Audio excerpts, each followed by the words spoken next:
All right, we're going to get ourselves started off here. I'm sure there other people will join us as we go along, but thank you all for joining today on the fourth session of Learning Innovation Technology, or LIT Spotlight Sessions.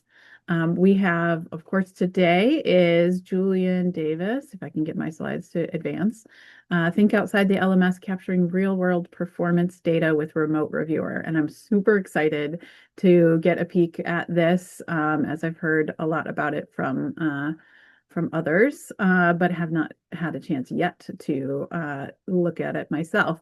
Before we get started with Julian, though, I am going to just do a quick plug for a couple of upcoming things. So we have our two upcoming LIT Spotlight sessions in April.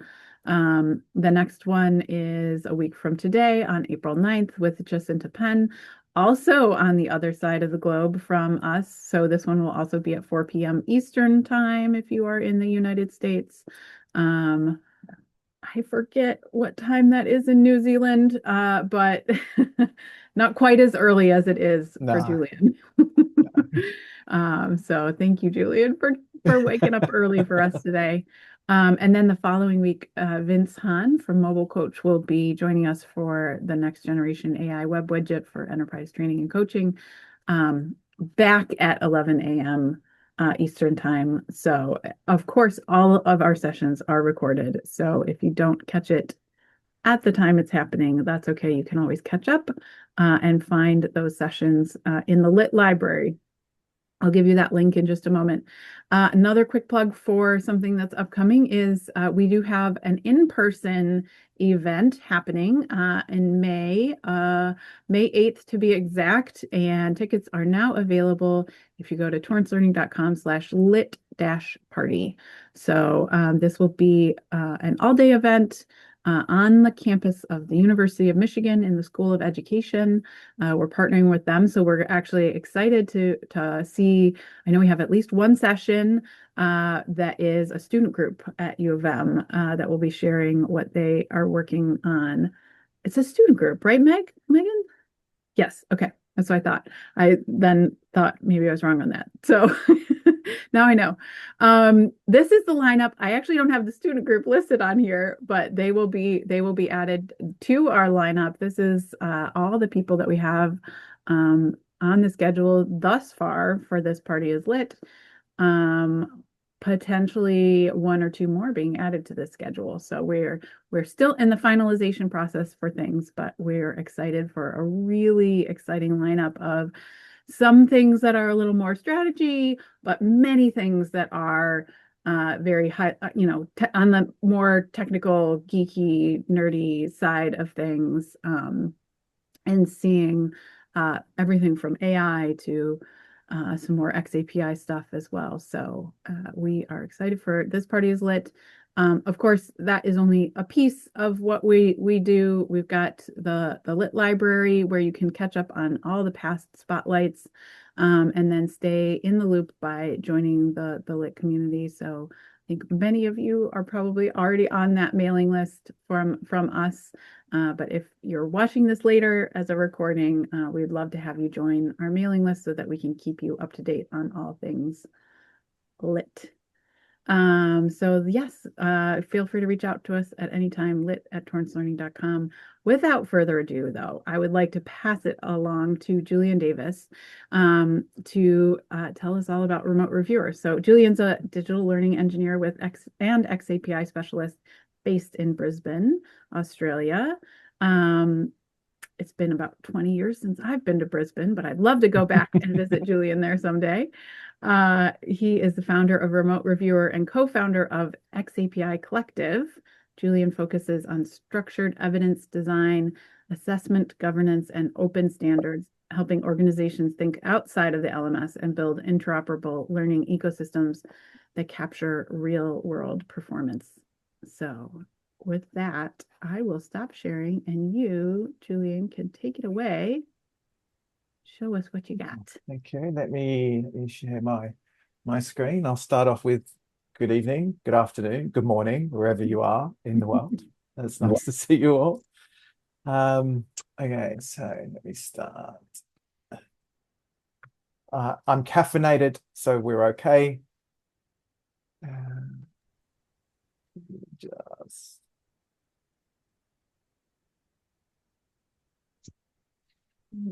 oh, there we go. So can I just get a thumbs up if you can see that screen now? Thank you very much. Okay. Yes, like I said, here we go. A little bit about me before we kick into it. My name is Julian. I have been working around xAPI since its tin can API days, and I literally stumbled across it trying to find a solution for students through distance learning, and realized then just how absolutely powerful it is. I am located. It is 6 o'clock in the morning here. I am caffeinated. We are good. I'm also very much a self-confessed nerd. That I love solving digital learning problems. So I do have people come to me with, how do you do this? And it occurred to me probably about 4 or 5 years ago that why are we still in an LMS? So this is where I'm leading here, is to think outside our LMS of what we're doing. So without further ado, I want to pose the question that if someone is marked competent on a task, so that could be it doesn't have to be competently completed or passed. Where's your evidence to support that? So in a traditional world, and I'll call it a traditional world that we're moving away from, is everything seems to be in an LMS. There is a lot of focus on, we've got to have an LMS, we've got to have an LMS, we've got to have an LMS. But when we learn, we actually learn. We don't learn or assess inside an LMS. We're actually very much doing it outside of an LMS. If you were to think about, if you were on site, if you're an apprentice, for an example, that you needed to capture somebody correctly using a saw or a circular saw or something like that, how do you actually assess that? So it's I was telling Megan earlier, I went to a presentation a couple of weeks ago it was an AI presentation, but there was a lady there from the UK called Priya Lakhani. Hopefully I said her name wrong. And she actually said, an LMS is where innovation goes to die. And I found that, I think I was the only one that really laughed so hard in the whole auditorium. So that really pointed me out as the bit of an LMS nerd. However, it struck a chord with me because it kind of is. If you think about an LMS, it's where you go to do a course, and we'll use that word SCORM. So you'll go in, you'll do a SCORM course, but everything sits inside that LMS. But that's not really how we learn, is it? So what I'm going to talk about today is the LMS does play a part, but it's now a very small part in our decentralized learning world. So I have this little diagram that I hope will explain how a decentralized ecosystem or learning ecosystem works. Most of you would have heard of a TLA. Well, this is kind of what a TLA is, but just broken down into a little bit easier way to follow. So I've got 5 layers in here. And the first layer is that before you start doing anything within your decentralized, you need to define what your requirements and metrics are. Now, this is crucial because you've heard of rubbish in, rubbish out. If we were to start using AI in this environment, and this is not part of this talk, but if we were, AI doesn't improve your data. And if your data is bad, it will amplify your data.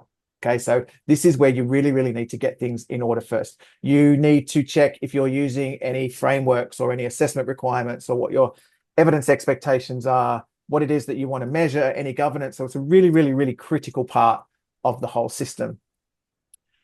Part of that will be identifying the tools that you want to use. So this is where LMS plays a tiny little role now, because we might have VR or AR or workplace systems, or sorry, is that someone, or coaching, or any type of tool is going to be outside of that LMS.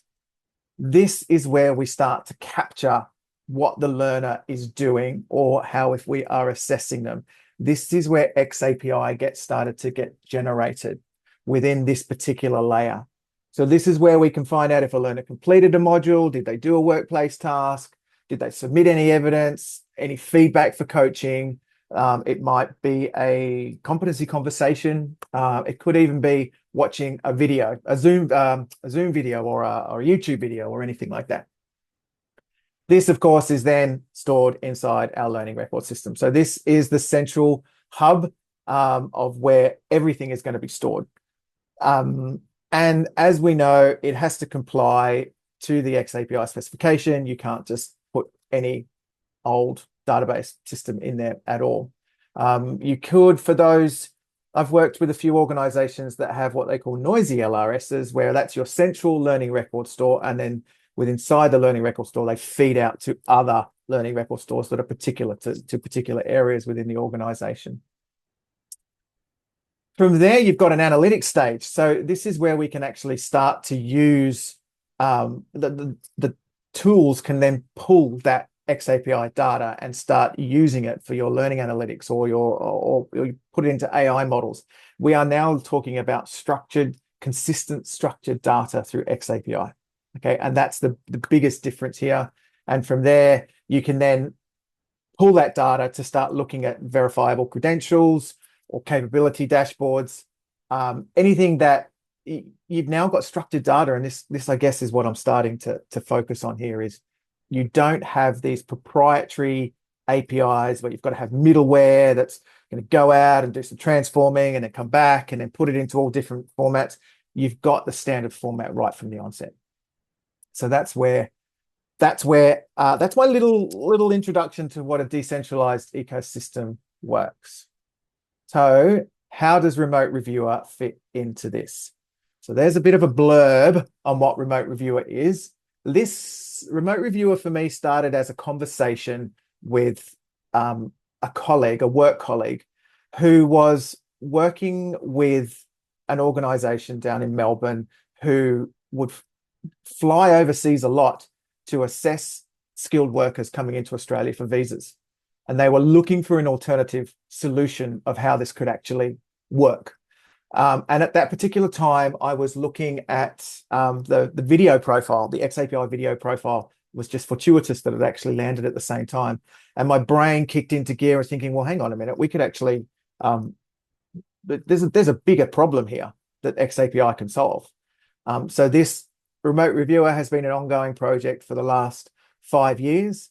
And it's, I fall into the problem that every time I look at it, I think of something new that I can do, because it just keeps evolving on how it can fit, not just into an ecosystem, a learning ecosystem, but into a broader scope as well.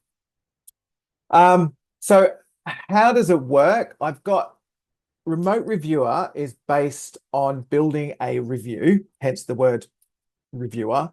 The word reviewer also means that someone is actually going to review a task or a review. I didn't go down the word of assessor because that's not, you're not always assessing. This may actually be a review. So this may be if you're reviewing a building inspection, or if you're doing a ESL or conversation or competency conversation. It may just be a review of something, but it is capturing the structure of it. It starts with some usual data of what it's going to be, the learning record store it's going to go to, but then it actually, the two main parts that separate it is you have an activity. So that activity is the task that they're performing. So a performance assessment or a safety task or a general inspection, that has metadata associated to it, all captured inside xAPI. And then you have a task set. This is the critical part, because the task set could also be called like an observation checklist is another terminology that's being used. And this has items against it. So this is what the person has to perform in the media that they're going to upload. Okay, and these are intrinsically linked. So an activity does link down to a task set from there. So before I move into, this is how we structure it. So the flow, which is what I'm going to go through, is we create a review.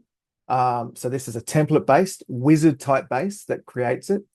From there, we then move into the evidence capture side of it. So the user will get an email where they can upload the data. All data is stored on S3, so it doesn't store locally.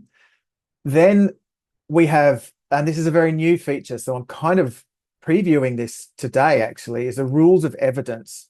So what happens now is that when a video is uploaded, an organization has a standard set of rules of evidence that they set up. So that could be that it's clear, it's that it's clear what they're doing, they've introduced themselves, all those types of different evidence. AI will then check against the uploaded media and give you a bit of a probability of how close it actually came to matching those rules of evidence. The reviewer then reviews it, they timestamp it, they annotate it. We're going to go through all of this. We also have a thing called review AI. Just hold that word, wait till we get there. Got to have something. The attempts and the outcomes are then sent through. There are multiple attempts that the end user can have. This is, again, is all tracked in xAPI and then put into your LRS ready to go. So you can have this with as many LRSs as you want. So you can create different reviews up against different LRSs. So that really works. Where does it fit into our ecosystem? It fits into the tool section. So this is another tool that will work in the whole ecosystem. So that kind of gives you an idea of where we're heading. So time for a demo. I did notice that are there any questions in the chat? Yes, there's one. I suppose that a custom website is needed for a review platform to pass the data to the LRS. No, you can just link out to an actual upload. David, it might make sense in a minute once I go through it. There is an API for this. I'm currently working on a WordPress plugin. We have a Moodle plugin, but I had to do that to get it inside an LMS. But there is an API that you can actually build your own review into this as well. So hopefully it'll make sense in a minute. So I'm just going to stop sharing, then flip over to the demo. Okay. So let me just...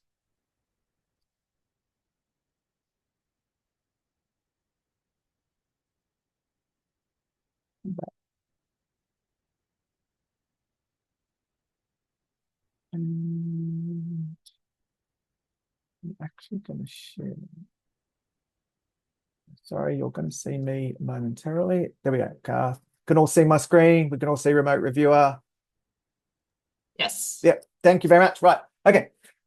So you can go to the website. This is where you can get started, where you can go in and you can create your own account. I've set it up now, so you'll get all the features when you log in. You'll get one review already set up, ready to go, and it's kind of the review I'm going to take you through this morning. So I have already logged in. I've gone through the authentication process because I didn't want to go through all of that process. This is what you will see when you log in. And yes, it's very purpley, but it works. Before I go into, I'm going to go through how we actually set up an LRS before we begin. So I talked about our activities. So our activity is the high level activity. So you can see here that I've got 3 in here. I'm going to add a new activity in here, which is a safety task. Give it a description. So it's quite generic, but you can be very, very specific in how you actually want to set this up because it is set up for your organization. Now that I have a safety task in here, I can add additional information to this particular activity. So here's our safety task.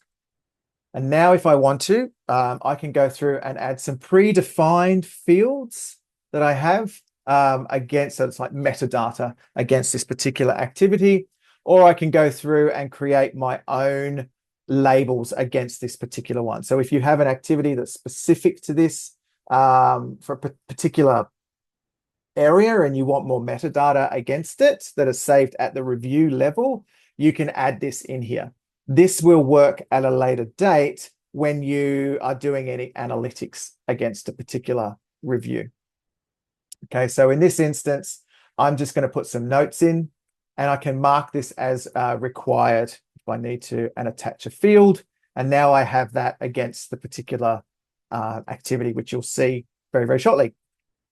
Now I've got my task sets. So you can see here, I've got a couple of task sets already in here.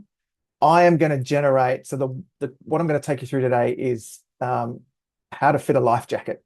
Okay, so a lot of people know this, they've seen it or they've done it in their life, so they understand how that actually works. Oh, come back. So what I'm going to do is there are three ways that you can create a task set. You can import via a CSV file. You can manually create it, or in the essence of time, I can create it with AI. So a task set, I'm going to put in here, fitting a life jacket. Spell that right. Jacket. Now I need to link this to an activity, because remember, if you think about the relationship that I had, here's the safety task that I just created, but I could actually put it against any, you can put it against multiples. I'm just going to keep it against the safety task. And in here, this is a prompt, as if you would use in ChatGPT or Claude or something else. So describe fitting, and again, it doesn't like AI. It doesn't care if you spell it wrong, which is really, really good for me.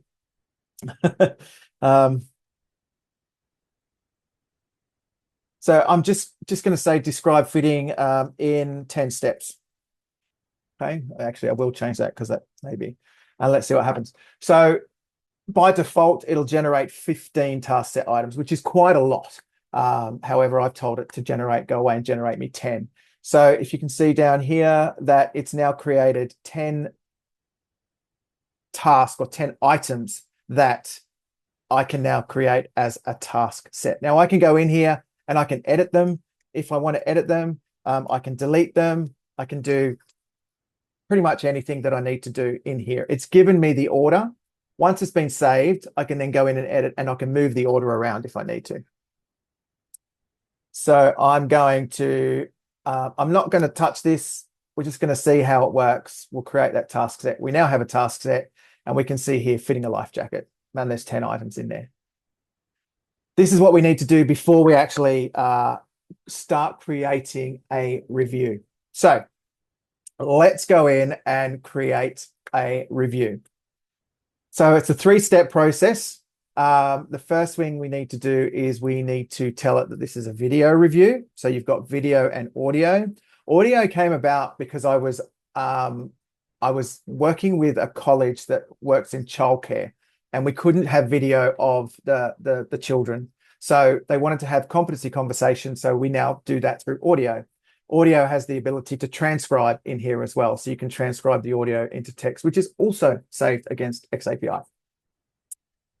We select our database. So here, by default, when you set up an account, you will get a learning record store that's based in Australia, which is Learning Locker. But I've also partnered with Jason that you can create a Veracity LRS yourself, like the free version, to get you started as well. So I'm going to go with the Digital Learning Guy one. You've got to give it a title. How to correctly fit a life jacket. If I want to, I can give it a grade. How many attempts do I want this person to have? So they can have multiple attempts, up to 10 attempts at the one particular task. And when it's due. So you can't just have a free-for-all of when they want it, when it's due. This little button down here is what I want to press, because I want to check against the organization's evidence requirements. So when it is uploaded, it is checked against that. We hit next. We need to know what industry it's going to be in. Now, this again is kind of metadata, but at the same time, it uses this later when generating reports. So the language is used around that particular industry. So I'm going to put this into, I'll just put this into education. Now here is our activity. Now, if you recall, we created a safety task, which now gives us our life jacket observation task set. And there's our notes that we created. So there, that's the additional metadata that we created. The student, the learner, the end user doesn't see this. This is that go against the particular review. So I don't need to put any notes in this just for the, oh, I do actually, because I made it required. I'll put correctly fitted in there. Then we hit next. Now, you can see here that this is the task set that we created that has automatically gone into the recipient's instructions. So they know what it is that they have to do. So by default, that's gone in there. I can also add up to 5 file types on here. So if, for example, it was a task around chemicals, you could put a safety data sheet up in here. Or if it was a checklist for a forklift, for example, you could put additional information, whether that's an image, a link, or a PDF. You can have additional information in there that will assist the person who's actually got to submit the task. I can add reviewer notes in here. The reviewer notes are the assessor notes. So this is information that the reviewer will see when they're reviewing the actual review. I say review a lot, don't I? But it's all what it's about. It's all about reviewing. And I'll put in here, clearly demonstrates the process. Now I need to give it to someone. So I have a couple of demo accounts here. So I'm just going to send this to note.reviewer.receipt. If you're seeing this, I might start spamming it. And we'll give it a name, and we'll actually call this one. What should we call it? Whose name should we put it into? Let's put it into. There we go. So let's put it into Megan's name. Okay, you actually won't get the email, Megan. So it's okay. All right. At this particular point, I can also save this as a template. So if I wanted to come back later and recreate this is also critical if you're going to use the API, because the API pulls out the templates. All right, so let's finish and review. It's going away. It's creating all the information. And then from here, it's going to, I just got that. If we go into our Gmail, all going well in the next couple, as long as I put the email in correctly, we now have, so Megan has just received this email. So there are multiple ways in which the person can actually start to upload their evidence. Now, the other day, I don't know, where did I put it? So I don't know whether you can see these. I've got, does that come through very well? So this is just a Vuzix Blade. Okay, so it's a few years old now, but it's an AR headset. I was able to scan that QR code through those glasses and then scroll down to record and record directly out of that device, which was really, really cool. Really cool. Like, I was really happy. My partner Mel wondered why I was so happy. It also includes some video recording tips as well, which you can change. So that will help the end user make sure. These are not the rules. These are the tips. Big difference. So let's go ahead and upload. So when I get to the upload page, there are restrictions on this, and these are purely based on what the plan is. However, something I discovered recently was I've got an iPhone 16, and I was taking some really fancy video and left it at 120 frames per second, and at 4K. And I recorded my local coffee shop frothing a milk for a demonstration that I was doing, and it was over a gig for 1 minute. Right, so that's pretty big. So this is something that I'm working on slowly to improve this. So one of the things I've done is added client-side compression. So it will actually compress the video on the client side, so in your browser, and then upload it. And I guess this is going to be, as technology moves, this is something that we need to accommodate, because those video sizes can get really, really big. All right, so here's our task instructions. Any resources that we would have added, they would have come in here. And now I've got 3 ways in which I can submit this evidence. So I can submit it recording. I'm not going to push that now because I'm already using the camera in Zoom, but you can record yourself. So if you're doing it on your phone, you can set it up and record. You can then preview and go, nah, I want to do it again. And then you can upload at the end. You can upload a video, which is what we're going to do, or you can put in a YouTube, Vimeo, or an MP4 link. So I'm going to put up, I've got a life jacket video here, one that I prepared earlier. Okay, it's only 4 megs, so this hopefully should be really quick. So it's now going to upload that to S3, and it's also going to run the evidence against it. So it actually happens at this point, and the way my brain works is, as I was riding my motorcycle yesterday, I was thinking I've got to do this better, so I'm going to change the way that's going to be done. But anyway, so we can now see that this has been updated. So they can't do anything else. It shows that it's been uploaded. That's it. They're locked now until the attempt has been done. Right. If I go back to remote reviewer, we can see here that we have our unassigned review sitting in here. This is the one we just created. So this isn't going anywhere until such time as I assign a reviewer to do it. So I can assign a reviewer here. You can assign multiple reviewers. So if you've got multiple people across the globe that are doing it, you can assign the reviewer. And again, this is all captured in the xAPI files. So I'm going to assign me, who is currently signed in. I now will receive an email which just says you've been assigned a new task. Log into Remote Reviewer and away you go. I can now see that I've got this one here, which is currently in progress. It's been submitted, so I can see that the video has been submitted. So I can now go in here and review it. I can also reject it at this point. If I go, no, I'm too busy. I'm too busy. I don't want to do this. It can reject it. You can also send the receipt. So if Megan hadn't done it and I'm really pushing her, I can send her a receipt, but we'll also send her a receipt in the background. I send her a reminder in the background. So let's review it. Let's get to the crux of what this can do. Right. Here's our evidence requirements. So it is very highly likely that it demonstrates how to fit a life jacket. That is my first relief because it means I've uploaded the right video. However, there are a couple of gaps that it doesn't actually go into too much detail. So again, this is AI. It is a tool to help you. So if that had a low or a 0, you wouldn't even want to go in there and have a look at it. You can reset the upload and send a message to them with an upload. I'll show you how that happens in a minute, to say, hey, I'm not wasting my time on this. Go ahead and redo it. Or, hey, that didn't look like it was you. That looked like it was somebody else. They haven't identified themselves. So these are different ways in which we can do this. So if we scroll down, here is our video. And here is the list of the observation task set items that we have. Okay. I can start playing this.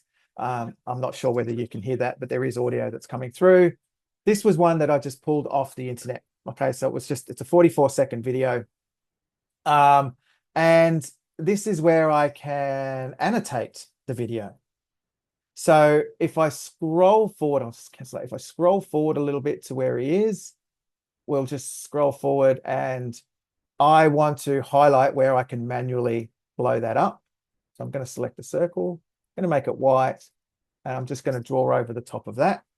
I can now save this with a comment against it.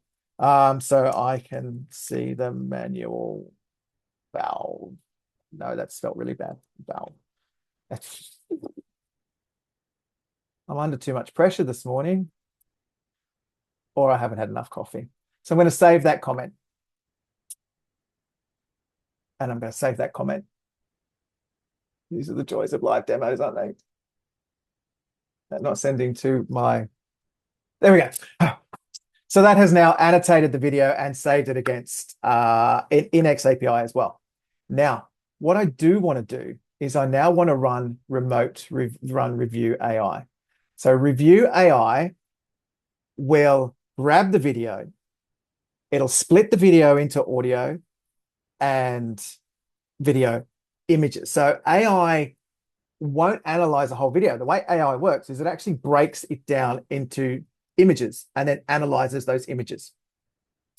So from here, I can now start to see a likelihood of when they actually may have achieved that particular task item. So if I go down to here, it says mentions to ensure that the life jacket is done up. If I jump to here, this is where he would have said, and this is by sheer coincidence that it's actually picked up the part that I just annotated. Absolute sheer coincidence. So it can see here that it believes at this point, it demonstrates where the person did this item. The likelihood is quite high. So let's have a look. Pretty much spot on. So so where was that one? Unbuckle and loosen all straps. I'm going to say it was this one, and I'm going to go, yes, they did that. So I'm marking this off now. I can put a comment in there if I want to, or if I don't, it'll just now mark that. And you can now see that that's actually been marked as done. I can't go in and do that anymore. If we jump down to adjust the shoulder straps, this is only 50%. So it doesn't, it's made so it can see that. So that's not quite right. But I can still say that, yes, they did that. You'll start to see there's a bit of a pattern here that as I go through it, I can also go back and I can annotate that at any time. Any final adjustments. So click your crotch strap. Okay, that's unfortunate. But again, AI is not, it's just a tool. It is there to improve. This process is already improving how long it takes to complete one of these. AI is there, will try and make it faster for you. That's where AI, what this remote reviewer will never do is a final assessment. That has to be done by the reviewer. It has to be done by a human, which I'll get to in just a minute. If I have a look at the comments, you can see here that this was the comment that was made, and I can jump on that, which will take me to where the comment was. What have we got up here? I can add a comment at any time. The reviewer instructions, if you recall, I put in there clearly demonstrates the process. So this could be quite long-winded and can be set of assessor instructions. The review info gives you all the information about what's happening. So it also includes the evidence rules, any resources. This is where I could also reset the upload. So if I was not happy with it, I could say, hey, dude, the video wasn't good. I need you to do it again. And this is not counted as an attempt. So an attempt is when something is completed or not completed, i.e. it's marked as one of the two. I also have a results page, which we'll get to when we've done it. I can save the progress at any time and I can come back to it at any time. What I am going to do now is I'm going to complete the attempt. So I need to give some feedback at the end. Great job. Let's just give it a great job. Not yet complete or completed. Now, this became a little bit of an interesting point when I was building it, because working with someone, they said, no, we use the word competent and not yet competent. And we use the word passed and failed. So you can actually change those buttons, the labels of those buttons, depending on the industry that you're working in. So let's complete this. We are now done, and it's dropped out of my current reviews that I have to work on, but I can see my completed reviews. So here's the one that we completed. Now, what should have happened, if I go back to here, as the person who actually donned the life jacket, I've now received an email, or Megan's now received an email with a unique code that will allow her to now go in and have a look at all of the feedback. So from here, I can now put the code in and view my results, and it'll go away and get all the results and start. You can now start to see, look, oh, great job. I completed it. Awesome. It'll take me to that jump exactly to that point.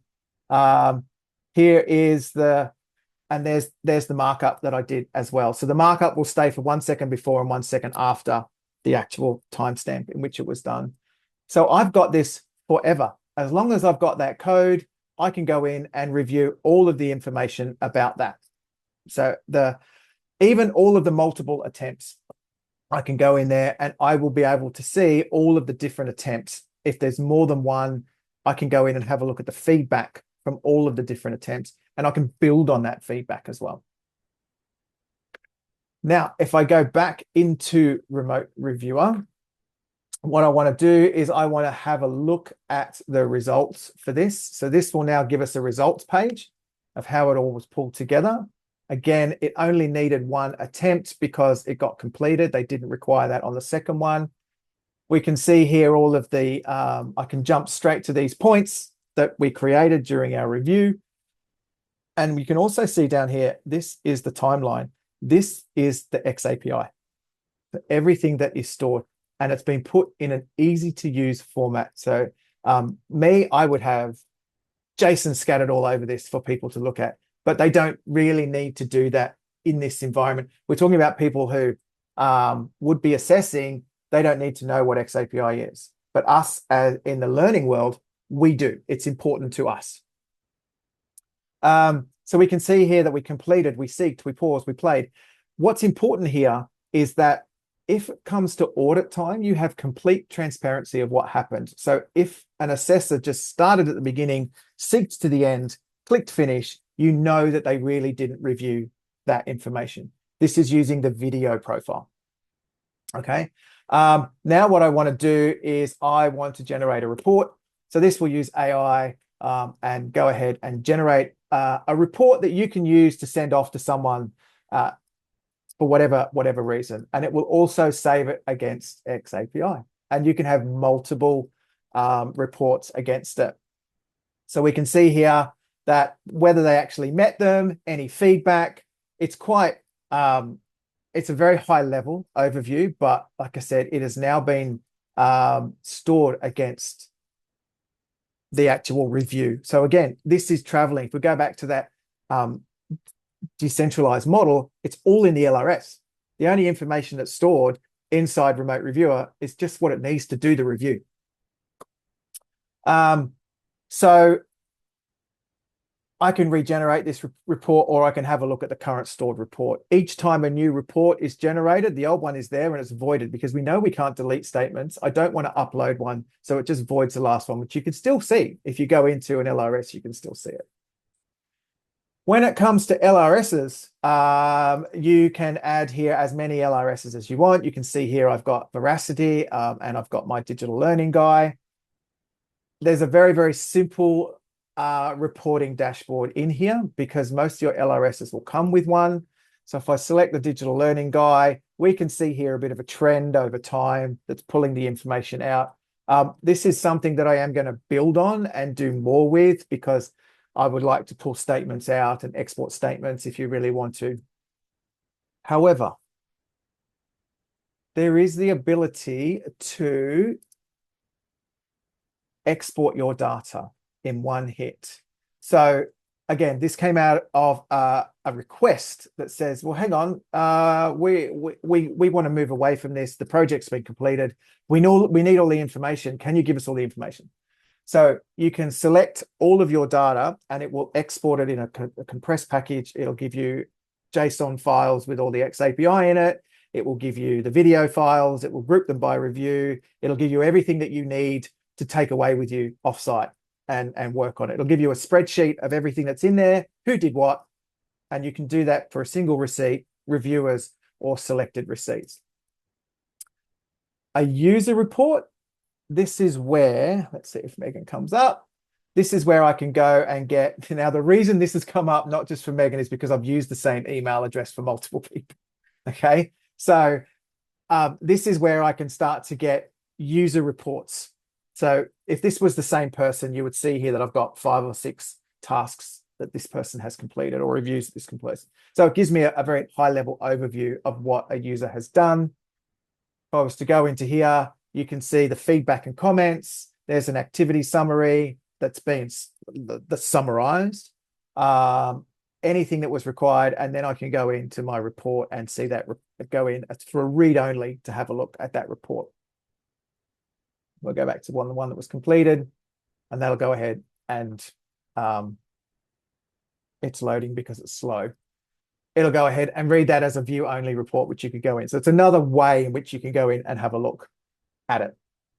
Now, I'm very mindful of time, and that was really, really, really rushed. A couple of last things. Drafts. Every time you create something, until such time as you publish it, it will create a draft so you don't lose it. Reviewers is where you can have, you can add all the reviewers for your organization. If you add a new reviewer, you can add them manually. They will get an email with a password, go in, they're automatically linked to your organization. You as a reviewer can go in and make yourself available to any other organization that sits within Remote Reviewer. So you can search for a particular person. So here you can see I've got a couple of reviewers in here. Because you, any user in Remote Reviewer has got a bio that they can set up. So they can put all their qualifications in there, a little bit of a spiel on them. Eventually, I aim to have this where a reviewer can be made available. And, you know, if you're an assessor and you assess fitting of life jackets, you can put this in here and an organization can then find you, connect with you, and allow you to review it. At the moment, it's not monetized. I've had a lot of people ask me about that. We will see in the future. It's just not something that's on my radar at the moment. Mine is to solve a problem that we have out there. This is where you can also have reviewers in an industry. So you can set yourself up against different industries as well. And it's just a matter of selecting who you want. So if I select this one, it should then go ahead and no, that didn't work. So great, live demo after found a bug. So that's okay. And finally, you can manage all of your organization. This is where you set up your recording tips, your evidence requirements. Cloud storage, depending, the free plan doesn't have this, but the other plans is that you can set up your own cloud storage for the videos. So the videos will go into your own S3, your Google Drive, Dropbox, or OneDrive. And then within xAPI, there is the attachment, and it is linked to that file. Because, and I know I've spoken to Megan about this on several occasions, is saving attachments up into an LRS can be quite clunky and slow because you're pushing it up and then streaming it back down. So linking to a cloud-based service, then that kind of eliminates that as well. There is our activities that we just had, the API. So there is simple, everyone's got an API that comes with all plans. There is a demo in here that will bring back all of the information. So I haven't I need to actually authenticate. Good on me. So there's our LRSs that we've got. So it just gives you an example of the data that you can get. Built-in documentation, help desk, plan. So the plan comes through and tells you what you've got. And of course, you can go through and change your plan. The other thing you've got is roles. So you can set up users in your organization to do different things. So if I wanted to create a new role, these are the things that they can and can't actually do. So create a review, assign a review, delete a review.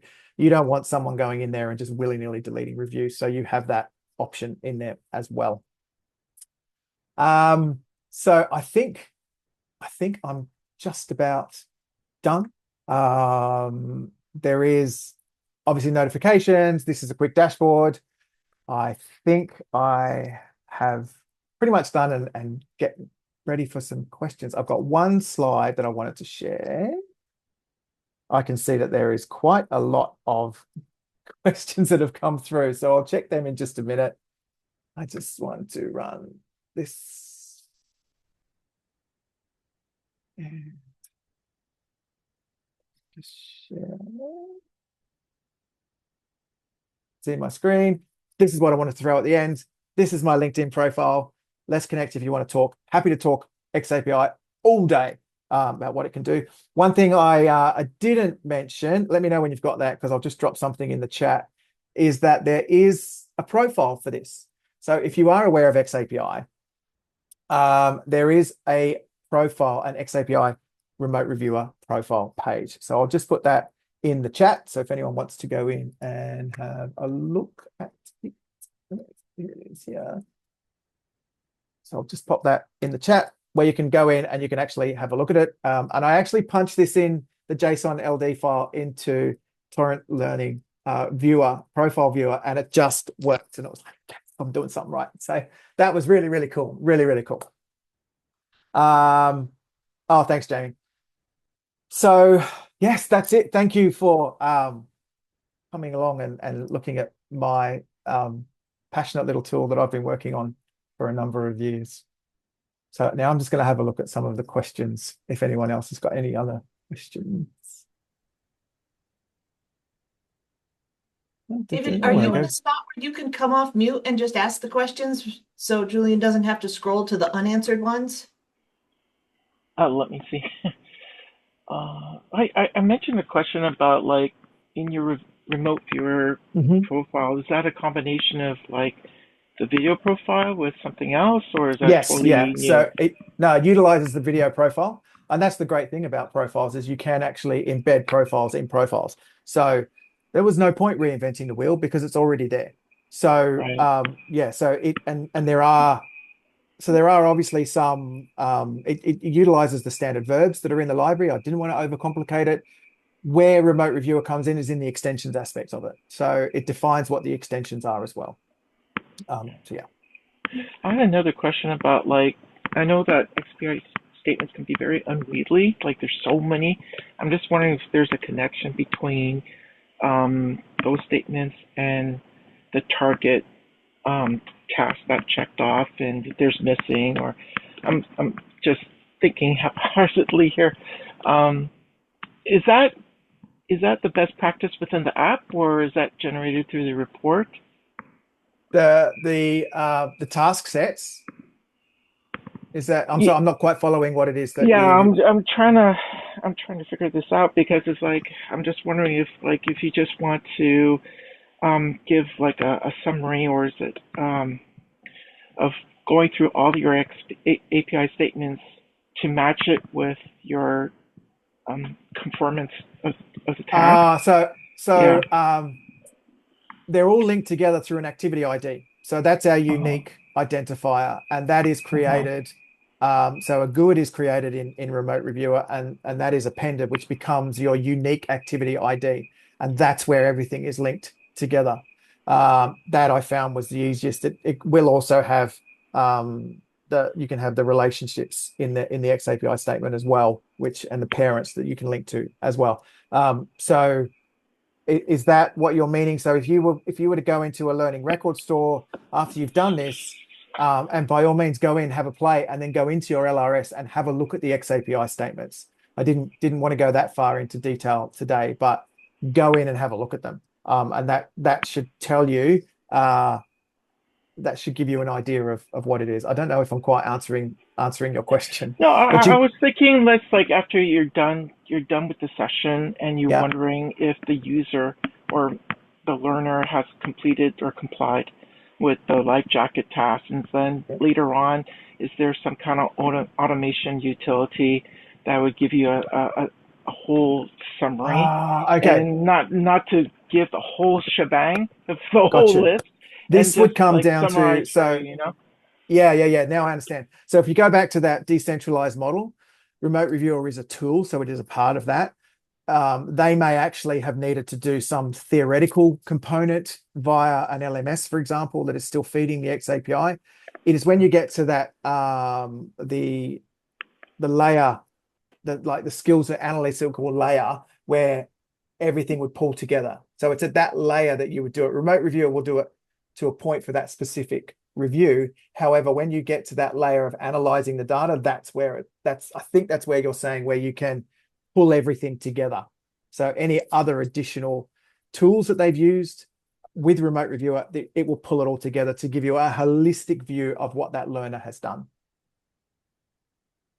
Yeah, that's Hopefully. really cool. I can imagine like if you're a coach and you have several people under you, and you just try to do some comparison between each of the learners with as a holistic point of view, and to pass this on to maybe some accreditation that you've passed, and then it automatically sends it to the right database or utility that tells you that you've passed this, and everything is done like in lightning speed. That would be the outcomes cool. layer. That would be the outcomes Yeah. layer, pulling it all together, which is the real crux Right. of where the total learning architecture works really, really well. Really, really well. Mm-hmm. My brain is tingling. Okay. Well, it's our video into one app. Yes, we just answered that. And David. Thanks, Jason. And then Jamie. And then, okay, I think I've covered it. I think there was just a couple of questions there from David, unless we have any specifically. No, Sorry, Megan, were you just I going to got say something? nerded out there. no Excellent. apologies for that, No. please. No. I love nerding out. If I spoke too quickly, I'm really, really sorry, but I do get really excited. This is where the when nerds come to hang out. Yes. Nerds. Precisely. Nerds, collective. Yeah. Fantastic. Well, thank you so much, Julian. We really appreciate you sharing Remote Reviewer with us today. And Thank you. I think our brains are all tingling and we're all excited because I think what you've built is like truly like exceptional in terms of Thank like you. thinking through all of the things. And I'm sure you've worked long and hard with a lot of people giving you feedback, and Yeah. it shows. So Yeah, thank you please for go that. in there and have a play. And it's for me, there is always a free, there is always a free version. There's no ads or anything, some limitations, but always free to get in there and have a play and try and see if it fits for purpose. Yeah, awesome. Thank you. All right, thank you everybody. We hope you'll join us next week, same time, 4 p.m. Eastern time, and we'll see building an AI role play with Jacinta Penn. So take care, everyone.